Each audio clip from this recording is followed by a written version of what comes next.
Well, hello, Journey. It is good to be with you for another midweek conversation. Today, I am here with a friend of mine and a Journey member, Antonio Gibson. Good to have you, my friend. Yeah, good to be here. Real good to have you, and very excited. And Tony, we're going to get into Antonio, but I want to unpack some things first. First, I'll just kind of throw it out there. The elephant in the room is, first of all, and we're going to talk about this. I'm super excited. You just won. You are the head basketball coach for the basketball team Special Olympics. Yes. And in June, you just won a gold medal. Yes, we So did. Congratulations. Yes, we did. Right here, Journey, you have a gold medalist coach among you, and you didn't even know it. So proud of you and super excited. And we're going to unpack a lot of that. And you got a beautiful family. I love your family, not just you, but your whole family. We have a picture here. Go ahead and tell us a little bit who they are. My wife, Maria, my kids, Alex, my son, he's 11, and he believes he's 15 because he's 5'7" already. Isn't that wild? I know, and he's 11 growing years old. And 5'7". And he'll brag he has 11 and a half shoes. I'm like, dude, you're becoming more expensive. Yes. Your age and shoes should Yes. not be matching.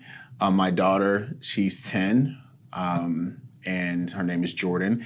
And the cool part, we start sharing this, they're actually adopted. We adopted both of them in foster care, so out of foster care. So they've been with us since they were infants. Come on. So that's my family right there. And then my mom has been joining us as of late. Yes. Her name is Edna. So she's been super supportive of this journey. And unfortunately, my father, he passed last year. And we'll probably talk a little bit more about that. But he would come and visit periodically. He did like the message. He did like the message, but he was kind of a journeyman. He liked to just visit other churches. But he was an avid reader, and I picked up a lot of traits from him. So that's my family. And we all live under one happy roof. Yeah. This man loves the Lord, loves his family, and just really cool. And that's evident through your coaching of the Special Olympics basketball team. And then to get gold. And not just do that, but to do it in such a cool way with such a cool group of people. Mm-hmm. And this is a journey you've been on for several years now. How did you begin to heart to want to say, hey, I want to coach the Special Olympics? Where'd that come from? Man, I got to give all praise to my wife. When we met in college, met at Florida State, go Noles. Come on. I had to put that out there. She really just was talking about some young people she worked with when she was younger that had special needs. So she planted the seed. And I had already coached high school, I had coached middle school, done AAU, worked with 3 to 5 year olds. So I had done the gambit. And I was like, I want a new challenge, but I want to do something that's more impactful. And so we were driving one day, and I just popped out of the blue, as I often do, and just some random idea. And I said, hey, I want to coach Special Olympics. She was like, okay. That was kind of the end of it. Just random out of the blue. And what I ended up doing, I sent them an email and said, hey, do you guys need basketball coaches? Come on. Just the Spirit moved me. I was at work one day, and the Spirit moved me just to reach out, and I did it. I followed through. And a few months later, I get this email, we need coaches. Show up to this location and we'll fit you in. I did all my paperwork and everything and showed up, and I'll be honest with you, I was terrified. I would be terrified. I mean, yeah. I was terrified. I mean, considering I had already coached over 15 years, high school, middle school, little kids, and then to walk into a gym and I'm actually nervous because I didn't know what to expect. You hear special needs, we seem to think the extreme. Yeah. And I got an opportunity to meet these individuals. Let me just pause. Sorry to interrupt. No. Just a great leadership principle. If right there, if you want to go to another level, you got to get out of your comfort zone, and that's exactly what you did. Because I guarantee you prayed more than ever. You became a student more than ever. And if you don't do that, you don't get the privilege of coaching them, and you don't get a gold medal, which is really cool. And so, love that. Yeah, and what you said is so true. I realized I understood the game, but to go into a new space and I'm no longer just doing X's and O's. The X's and O's actually didn't even matter anymore. Yeah. What I really realized was human connection and being able to speak into their life and see them for not just their special needs, see them as athletes, see them as basketball players. And so that was one of the things I started evolving into, hey, I'm a basketball coach and these are basketball players. Let's treat them as such.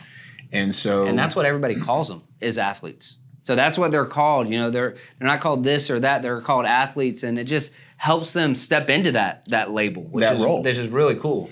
And after the first season, I met a couple of people. After season 1, they saw how I was interacting. They tapped me on the shoulder and said, hey, we want you to coach a team, and it'll be yours, because I was an assistant when I walked in. The next season, I was a head coach, had my own team.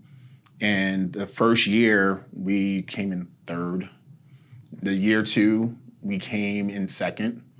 And then from there, the 3rd year when I was coaching, when I walked into that season, I came with a different mindset. I asked them, what do you guys want out of the season? I said, it's not about me. What do you want out of the season? They said, we want to win state. I said, okay. So if you want to win state, this is what we need to do. If you guys are willing to do it, we have a good chance of winning state. Now, I didn't know what that looked like, but they bought in and we did it. And we made it to state and we won. And I'd never seen a moment in all the years I played sports, I've never seen such a genuine moment when my players started running around the floor after we won, and they were jumping around and they celebrated. And it was almost this innocence of celebration. It wasn't tainted by, money. It wasn't tainted by any of this. It was just pure. We worked hard. They celebrated. And I was so excited for them. My parents that were over there, the players' parents, my wife, everybody sitting up there, and they was like, they were crying, and I was like, I get it at first, but then when I stepped back to understand, they watched their child, this individual who may have never won anything, all of a sudden win this coveted state title, and to say we're the best team in the state of Florida in our division. Yeah. And so they were so excited about it, and all I could do was just celebrate them. So I made a point in that game, and some of my parents pointed it out. They said, I love when one of the players on the other team fouled out. I met him at half court, and I gave him a big hug, and I whispered in his ear, I was like, you played so well. I'm so proud of you. And I hugged him, and he walked off. And after the game, I went back to him. I said, hey, so I got to talk the trash with him. I was like, so y'all gonna be back next year? Oh, we're gonna be back. I said, well, I'm gonna be waiting. So you gotta bring your team. I'm bringing my team, bring your team so we can do this again. And we took a group picture together. And it was one of those moments where I learned that sometimes sports is so much bigger than sports. Yeah. And the bond that these young men and our team was all men and their team was all men, but you do have some co-ed teams that's mixed in. But when you have a team of individuals that come together for one unified purpose, it's amazing what you can accomplish. What's cool is they're competitive, but they also celebrate the other team. Yeah. Somebody else on the other team will make a shot, and you'll see them high five each other and celebrate each other. They're just genuine joy carriers, and I love that about your athletes. And so that's getting up to state, and then you get to state, and then you get to go to the Special Olympics. And here's the cool thing: this year the Special Olympics was in Orlando. It was the beginning and middle of June at Disney's Wide World of Sports. And so I said, hey, you told me about it, and I said, hey, send me a schedule. And I was out of town on a couple of games, and then I was able to make one. Was able to go to a Disney Wide World of Sports, and literally I have it written down here, 20,000 volunteers and 125,000 spectators. I mean, it just covered all of Disney's Wide World of Sports. It was incredible. And the whole atmosphere was just, it's hard to describe because it was so special. And the theme this year for the Special Olympics is Shine as One. And that's exactly what happened at the Special Olympics. It's everybody that was there was just trying to be a joy carrier for somebody else. And I loved it. And I got to sit front row, watch your team win. Your team won when I was there, went on to win gold. And I just remember being blown away, but I was just proud. Proud of you as a friend, but also proud as a pastor, and saying, man, you are carrying the love and the joy of Jesus.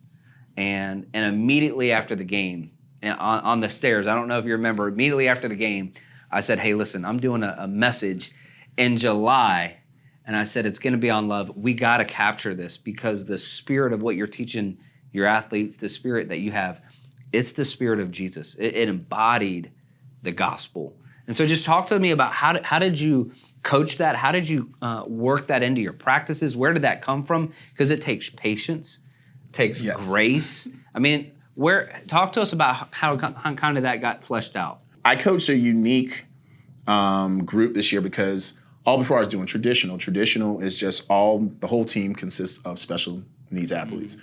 This year I got an opportunity to coach Unified. Yeah. And Unified. Share with that. Yeah. So Unified brings, I would say, a mainstream player and a special needs player, and they call them their partners and athletes, and they bring them together, 2 partners on the floor, 3 athletes on the floor, and they would come together and play.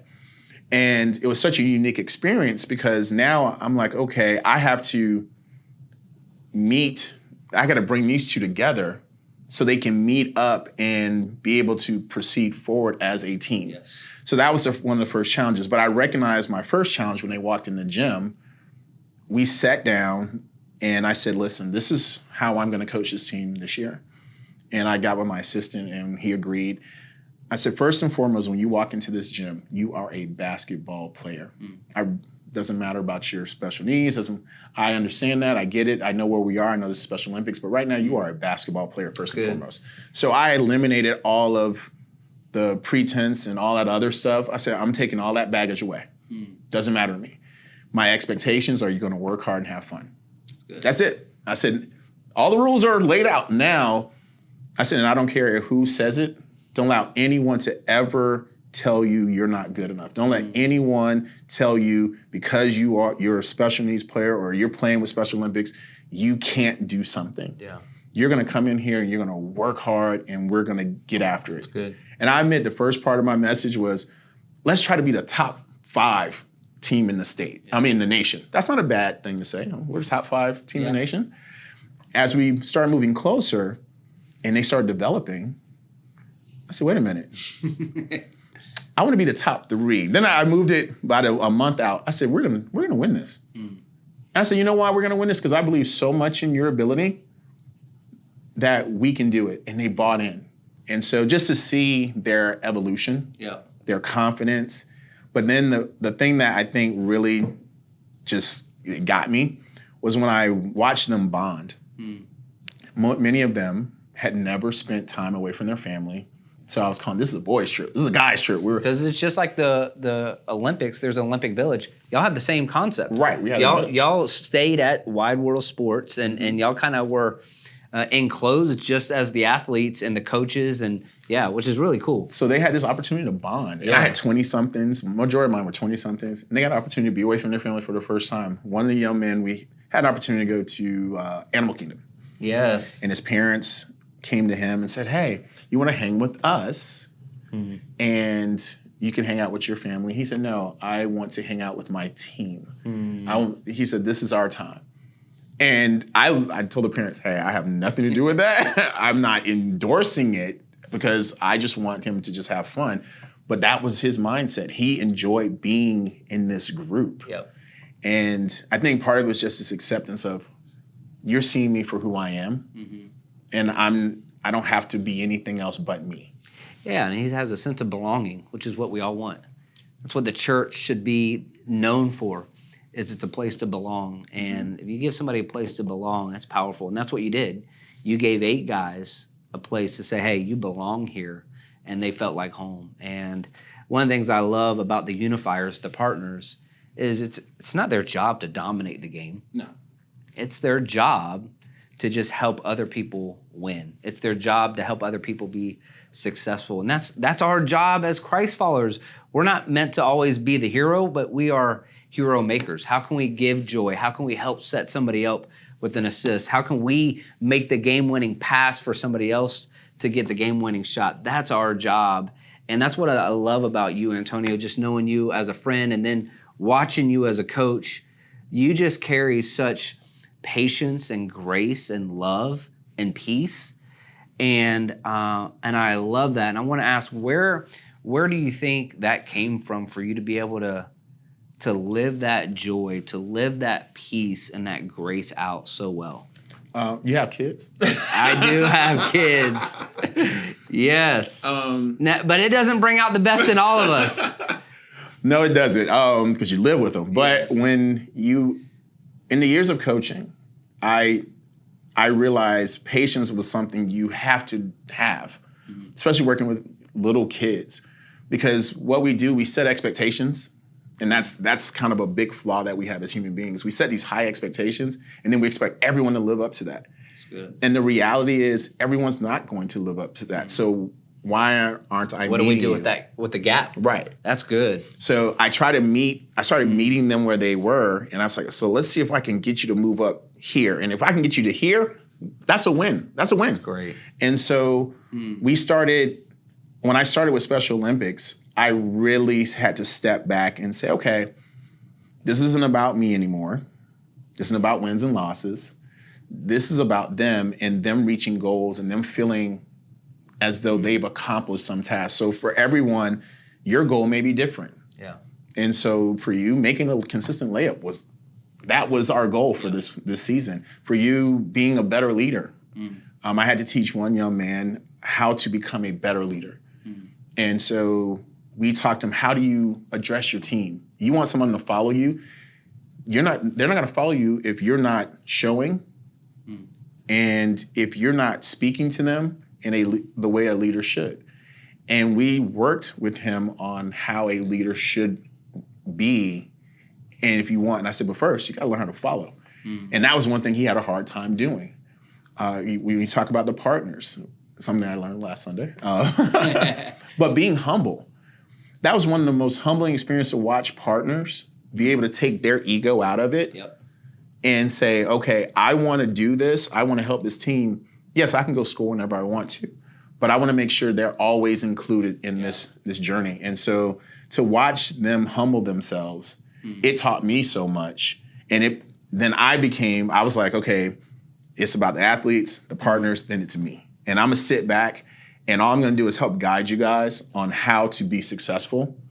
And I would pull them aside because I had to encourage them. Yeah. It has to be frustrating when you know you can do something, but you're pulling back, you're holding back. I said, you don't need to hold back, but be yourself, but at the same time, understand why we're here. Yeah. And when they bought in, that's really when our team took that next step. And that's what made us prepared or staged us to play for gold. Cool.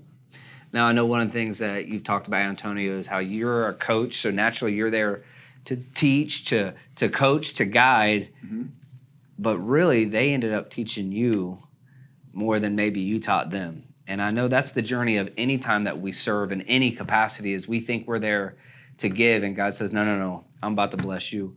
How did the athletes teach you? What did they teach you about yourself, about love, about God? What did they teach you? So interesting enough, and a lot of people actually don't know this portion of the story. I didn't even share with my team. My father passed a year prior to the games. The date was the 10th. It was my parents' anniversary. That was the last time I spoke with them. I took my mom to the hospital. Last time we had a conversation, that night I got a phone call. The 12th, he was gone. So we played the games. The 10th was the championship game on the 10th, I believe. And I'm sitting there and I'm digesting my emotions are everywhere. Anxiety's kicking up. I'm like, we made it to the championship. We got to win. I don't want to I'm still competitive as a coach. And as from being a player and just being around sports all my life, and shoot, I was competitive in who can eat the fastest, who can take a bath the fastest. As a kid, that's a whole different story. But it's always competitive. So making it to that stage, I was like, we can't make it here and not win. And I had to get my team to buy into that. Hey, you guys didn't make it this far to just settle. Yeah. We have to leave everything on the floor today. But in myself, internally, I am just all over the place. It's a storm brewing to the point where I shared with my wife that maybe the next day or that afternoon, I said, I actually felt like I was going to pass out. And she said, why? I said, I don't know. I think the anxiety, all the emotions, everything was just going, and my body just kind of I was starting to feel a little disoriented. And I was standing there, and I had to sit down. I normally don't sit when I coach. If I sit, that means we are up, we're blowing them out, and I'm just talking to the coach about something, but I still coach. But most of the time I'm up, I'm very engaged. And I sat down, and I remember my assistant coach gave me some cough drops. So my voice was in and out throughout the whole entire week. And I took this cough drop, I took the second one, and it's like this little sugar rush came up. I got back up, and I'm like, okay, I feel great. And reflecting back, because after we won, I just kind of pointed to the sky. I'm like, my dad was here for this moment. But I sat there and thought about it. I was like, what I learned, even though I was in turmoil and I was in chaos, they grounded me. Mm-hmm. They truly grounded me to say, yes, you may feel like this, but you have a greater purpose to focus on, and I need you to be here. And they helped me refocus in that purpose and coach them through, because I was like in the second quarter, coach them through that second half. And when we won, again, I had that same feeling, that chills you get, that moment where we reached our goal, we finished, we hit the finish line.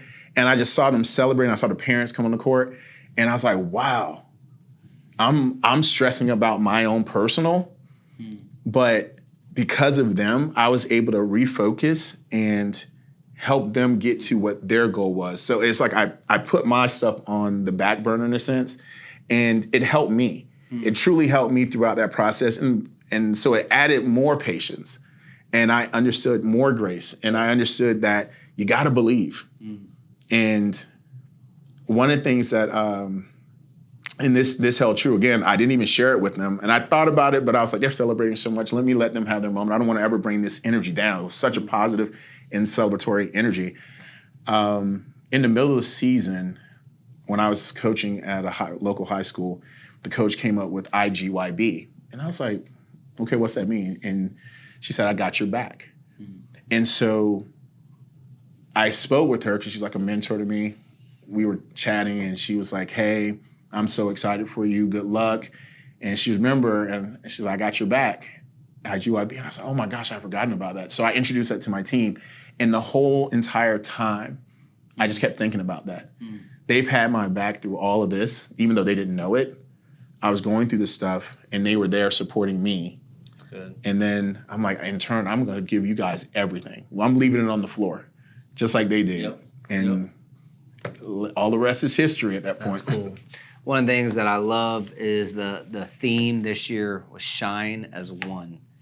And really Disney did that. They just shined all over Wide World of Sports. It was just this collection of just incredible hearts, just loving, so full of joy. What did the athletes, or what did this experience, what did God teach you just about love? Well, interesting enough, society-wise, we are our best, unfortunately, after tragedy. You think about from school shootings, 9/11s, all hurricanes, natural disasters, we see the best out of people. Not to say it doesn't happen throughout the year, but holidays, Christmas, Thanksgiving, we see the best in people. And then sometimes we don't. But for the most part, that's when we see it. There, it was a constant. And I think I mentioned to you, I've probably never given out that many fist bumps in a day. Yeah. I think I've given out more fist bumps in a day than I had given all year. And to do 10 days There of are it, no strangers at the Special Olympics. None. That's what the cool, joyful part is. Everybody's a family and loving and caring and, hey, what do you need? And I was only there for a little bit, and I was treated like that. And when you bring everybody together and everyone is on that same purpose, and using that shine on, how bright, how the energy that came off of that 10 days, everyone said the same thing. We were all exhausted. Yep. We were mentally exhausted because you're doing all this other stuff, but we were exhausted because it was so much you were giving. And I know I'm personable, so I never saw a stranger, and I made a point not to. Yep. I would talk to everyone, and I met so many individuals from all over the country. had great conversations all over the country and from individuals all over the country. And I watched how their eyes lit up. And most of the time I was asking them, so what's your event? What are you competing in? Oh, I'm playing this. Well, how are you doing in it? Oh, I'm doing this and I'm doing this. I'm like, you know what? Let's do what you got to do. Yep. I want to see you win gold. Even if it was against me. I actually encouraged a young man. He was a partner. I was watching during warm-ups.